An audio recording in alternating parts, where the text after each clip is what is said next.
इसीलिए माई की बढ़िया व्यवस्था की जाती है।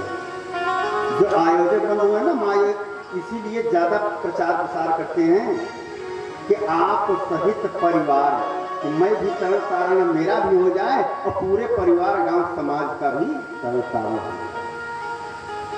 लेकिन कुछ का उद्धार नहीं हो पाता। किसका नहीं उद्धार हो पाता कि एक दिन कथा में आए, सोचे कि आकर के हम कथा में बैठे, अब आयोजक बंधु हमको प्रणाम नहीं किए, कहां से प्रणाम करें। आपकी तरह से बीसों आ रहे हैं, सबका दिमाग अलग है, उनसे प्रणाम कर रहे हैं, पता लगा बगल से चले गए। कहा हम कभी नहीं आएंगे, तो आप तो केवल दिखावा करने के लिए आए हैं, तब कहां से कल्याण होगा। आप भगवान की कथा में जब आए तो भगवान के प्रेम से आए। अच्छा, भगवान के प्रेम से आएंगे तभी उद्धार होगा। इस प्रकार से आज जड़भरत जी राजा रघुगण को उपदेश दिए, कभी नहीं बोले। आवाज बोले ना तो ऐसा बोल दिए कि रघुगण का भी कल्याण हो गया। पालकी वापस कर दिया। अब पालकी वापस कर दिया, वहीं से सत्संग में रह गए। और सत्संग करते करते अंत में जड़भरत जी को एवं रघुगण को दोनों को मोक्ष हुआ। विमान आया और विमान पर बैठ करके स्वर्ग पर आरूढ़ होकर के चले। इस प्रकार से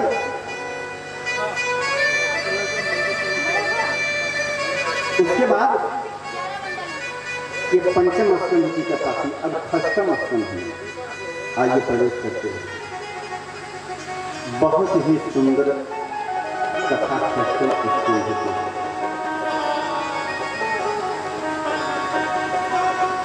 षष्ठम स्कंध में कानकुब्जेद्यजा कश्चित् दंपतिरे अजामिलः नाना नष्ट सदाचारो दास्या संसर्ग दूषितः। कहते हैं कि एक कानपुर के ब्राह्मण, उनका नाम था अजामिल। अजामिल जी जो है, इनके पिताजी बड़े धर्मनिष्ठ थे और दासी के चक्कर में पड़ करके अपना जीवन नष्ट कर दिया। ये तो वर्तमान की कथा। अब इनके भूतकाल की कथा को सुनते कि अजामिल जो है पूर्व जन्म में क्या है। अजामिल पूर्व जन्म में सुदेव नाम के ब्राह्मण हुए और जैसे इनका जन्म हुआ 5 वर्ष की अवस्था हुई तो इनके गुरुदेव आ गए। और गुरु जी ने कहा कि जैसे गुरुदेव आए, कहा कि गुरु जी हमको दीक्षा दे दीजिए। कहा भी 5 वर्ष में क्या करोगे दीक्षा लेकर? कहा यद्यप कि गुरु आज्ञा न विचारणीय, गुरु की आज्ञा पर विचार नहीं करना चाहिए, जो है सत्य है। लेकिन गुरु जी कुछ निवेदन करने का अधिकार तो हमको ही है। कहा बिल्कुल है निवेदन करने का अधिकार। बताओ क्या चाहते हैं? कहा चाहने के लिए हमको दीक्षा दे दीजिए, जीवन का एक लक्ष्य है कि तपस्या करना। गुरु जी ने कहा ठीक है, दीक्षा दे दीजिए। जब दीक्षा दे दिया, तपस्या में लगे।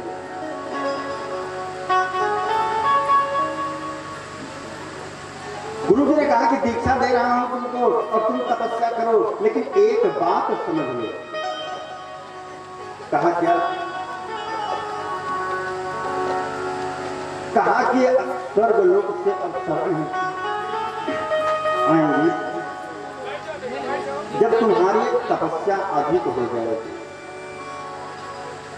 तब स्वर्गलोक से अप्सराएं आएंगी। और उनके चक्कर में मत पड़ना, नहीं तो तुम्हारा जीवन नष्ट हो जाएगा। कहा कि ठीक है।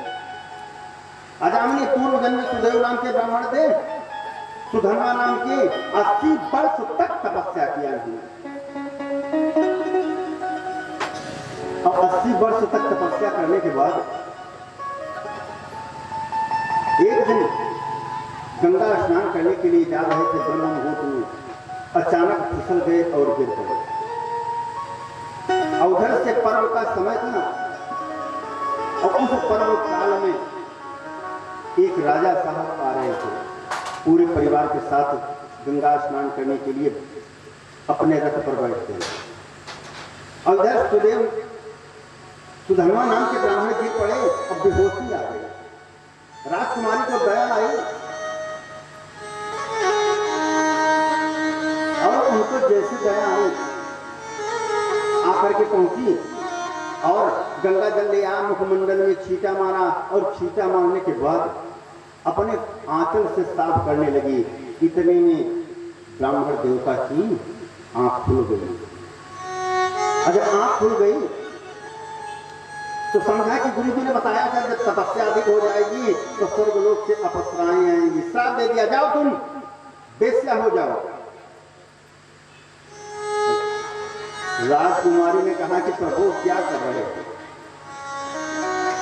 आपने बेश्या होने का श्राप दे दिया।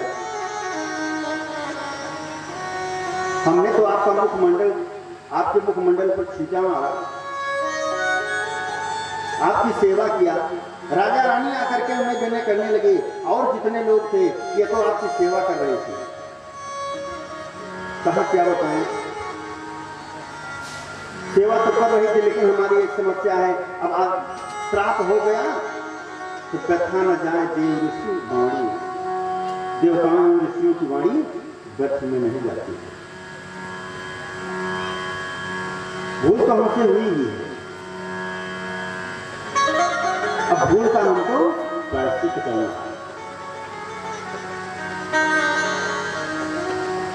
अच्छा, काफी देर उन्होंने विनय किया, कहा श्राप व्यर्थ में नहीं जब हो सकता है, तब कह दिया कि ठीक है मैं भी श्राप देती हूं तुमको कि इसी बेश्या के चक्कर में तुम्हारा जीवन नष्ट हो जाएगा। दोनों तरफ श्राप हो गया। वही राजकुमारी अगले जन्म में बेश्या हो गया और वो सुदेव नाम के ब्राह्मण जो है वो अजामिल हुए।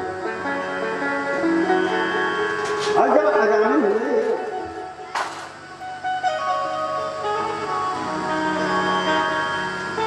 तो ये दिन भर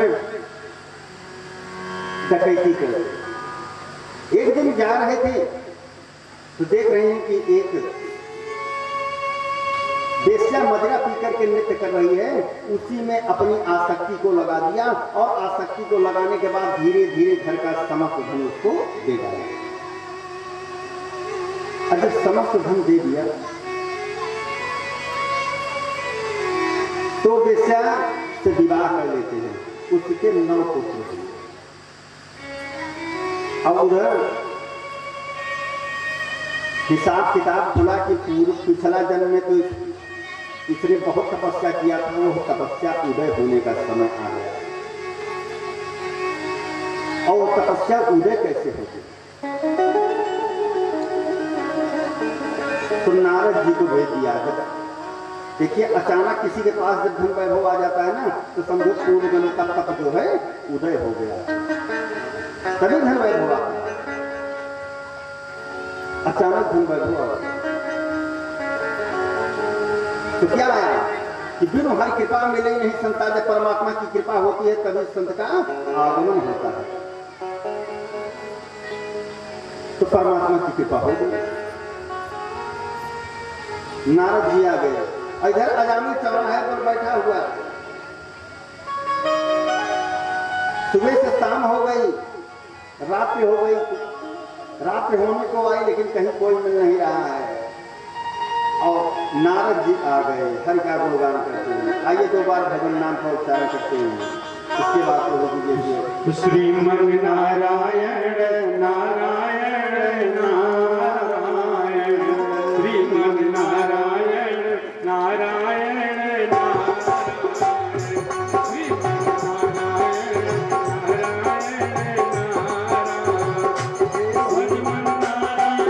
नारायण, भजमन नारायण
नारद जी का आगमन हुआ। अजामिल ने देखा कारो सुबह से परेशान है, कोई नहीं आया। इधर इधर बाबा जी कुछ मांग जांच करके ले आए क्या? झोली हमको दो।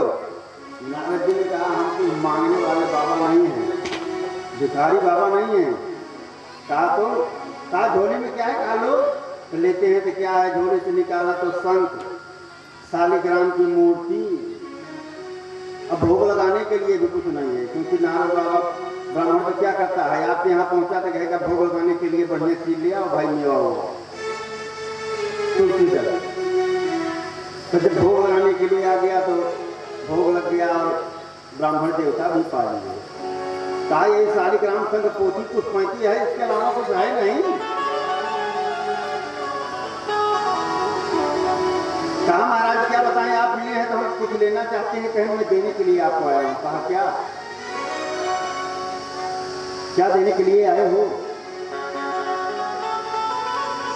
कहा मैं देने के लिए आया हूं। क्या आपके कितने पुत्र हैं? कहा 9। कहा 1 पुत्र और दूंगा। कहा यह तो अच्छी बात है, इसलिए कि मैं वृद्ध भी हो रहा हूं, और जब 10 पुत्र हो जाएंगे तो किसी गांव को हरौआ डकैती डाल देंगे, खूब लूट लेंगे। भाई चोर तो अपनी बात समझेगा ना, जो चोर है अपनी बात समझेगा, और जो रईस है सत्संगी है वो अपनी बात का ध्यान देगा। कहा लेकिन एक काम करना पड़ेगा। कहा क्या? कहा नामकरण मेरे हिसाब से। कहा महाराज बिल्कुल पुत्र हो, नाम जो कहिए तो। कहा उसका नाम रखो नारायण। कहा ठीक, इसमें कौन सी बड़ी बात है, नारायण रख लूंगा। समय आया उसका नाम नारायण रखा गया। और नारायण रखने के बाद एक दिन जब समय आया, पुत्र हुआ, तो छोटे बच्चों से बड़ा स्नेह होता है सब कुछ। छोटे से ही सब कुछ मांगते हैं। तो नारायण का नाम ले रहे हैं। अगर पानी चाहिए, बेटा नारायण पानी लाओ, अरे छड़ी ले आओ, बस ले आओ, तो नारायण का नाम लेते हैं तो नारायण का नाम लेने से परमात्मा का नाम निकल आता है। और यह नाम इतना असरकारी है, इतना असरकारी है कि जिस भाव से ही इस नाम को लो, चाहे प्रेम से लो और चाहे बैर भाव से, सब मीगे काम करे। बहुत असरकारी नाम है। और एक दिन अचानक बीमार हुआ, यमराज ने अपने दूतों को भेजा, कहा जाओ अजामिल के प्राण पकड़े ले आओ। अब आकर के यम के काले काले दूध जो हैं खा लिए। और जब काले काले दूध खा लिए तो अजामिल घबराया, कहता बेटा नारायण आओ, ये देखो तो कौन आ गए हैं। इतने में नारायण के दूत आ गए, वो माताएं भी बोलती रहे कि दिक्कत हो रही है, आज एकादशी है, हम भी तो बरते हैं, तो बोलते रहिए। यह है कि हम व्रत हैं भाई, फलाहार कुछ जम करके किए हैं, कहीं कोई कमी नहीं है। कुछ ज्यादा हमको लोग खिला देते हैं, कहते हैं कि ठीक है भाई, अब आपकी आस्था है तो आप लोग भी फलाहार करके खूब आइए, लेकिन राधे राधे नाम का उच्चारण करते रहिए। एक बार जोर से बोलिए, श्री राधे। अब इस प्रकार से दूत लोग जो है आ गए। अब विष्णु पार्षद से एवं यम के दूतों से दोनों से युद्ध हो रहा है, अजामिल देख रहे हैं। विष्णु के दूतों ने यम के दूत को मार भगाया। यमराज के दूत जो मार खा गए हैं, जैसे मार खाए जाकर के यमराज से कहा, हे महाराज एक बात समझ लीजिए। आप कहा क्या?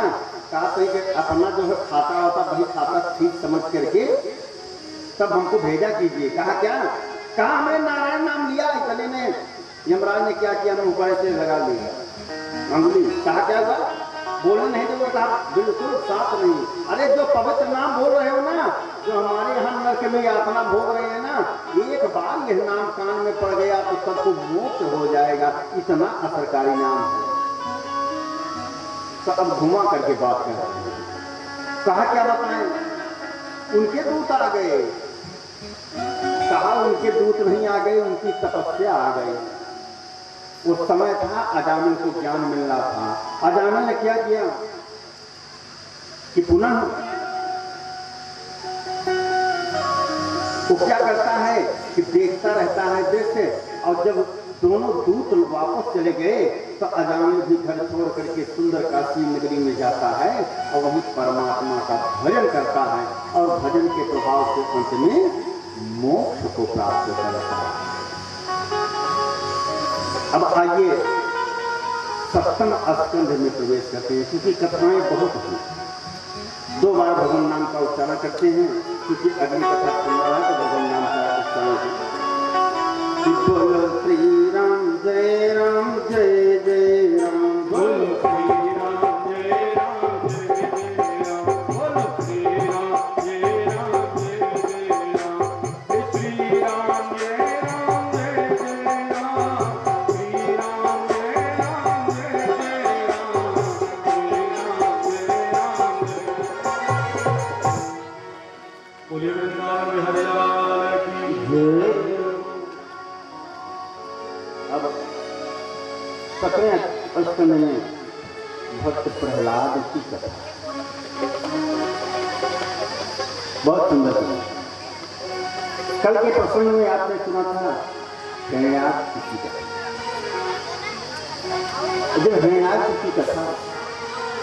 जब हिरण्याक्ष का वध भगवान ने सूकरा अवतार लेकर किया,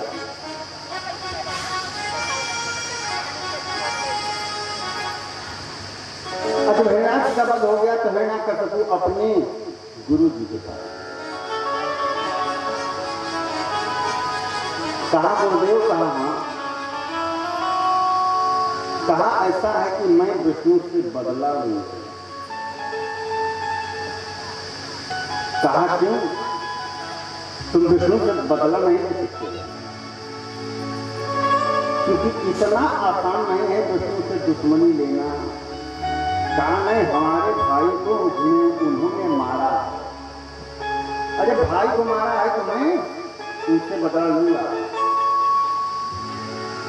हिरण्यकशिपु के गुरु से शुक्राचार्य जी कहा किससे कम है? कहा एक चीज में आप कम। कहा किस चीज में?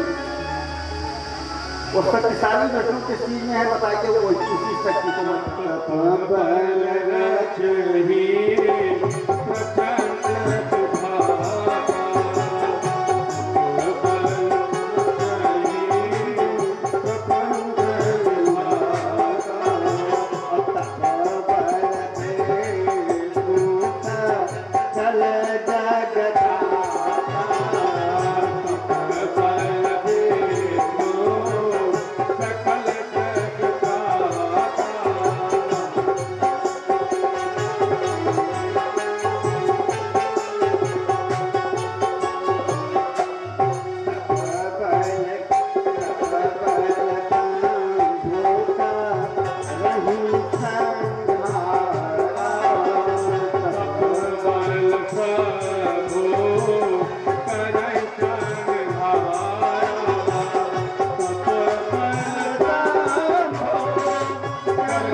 तुम्हारे पास तपस्या तो है नहीं।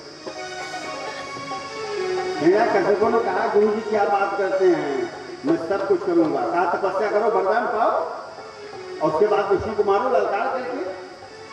कहा ठीक तपस्या करेंगे। चल दिए तपस्या करने के लिए हिमालय की कंदरा में। और जैसे तपस्या कर रहे हैं कि इतने में दो पक्षी आए बोल रहे हैं सीताराम सीताराम। हिरण्यकशिपु को क्रोध आया, कहा हम तपस्या करने के लिए आए हैं, ये पंछी मुझको करने नहीं देगा। वापस आ गए, वापस आ गए। उनकी धर्मपत्नी कयाधु देवी, कयाधु ने देखा, कहा हमारे पतिदेव तपस्या करने के लिए गए थे, कहा था कि मैं अब नहीं आऊंगा, ये तो महोदय जी आ गए। दूर से सुनती है मंत्री से, मंत्री कहता है कि महाराज जी कैसे आगमन हो गया? कहा क्या बताएं, तपस्या करने के लिए गए थे, दो पंछी बोल रहे थे सीताराम सीताराम। कयाधु बहुत प्रसन्न हो गए कि हमारे पतिदेव मैं बार बार कहती थी कि भगवान का भजन करो, राम राम करो, कृष्ण नाम पुकारो, लेकिन कभी नहीं करते थे, आप सीताराम कह रहे हैं।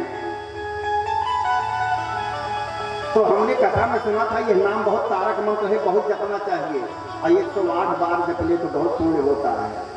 तो कयाधु क्या करती है कि जो राज्य के सैनिक थे ना दरबार के, सब